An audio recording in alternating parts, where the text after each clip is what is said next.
Today we talk about how can you fix that problem you have on your Burger King app. So all you have to do, you just click here on settings here.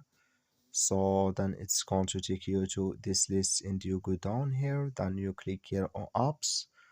So then you come to apps list here. You go down to looking for Burger King. Click on it here and you come to this list here. You click here on force stop. Then you click here on OK. So then you go down, you click here on storage and you come to storage list here. You click here on clear cache. Then you go to your Play Store. So you click here on your Play Store here. Then you search for Burger King. It's going to show for you like this. You will find here update, click on it. So then it's going to work with you. That's all you have to do. I wish you are great. Thank you for watching. Don't forget to support us by liking and subscribe.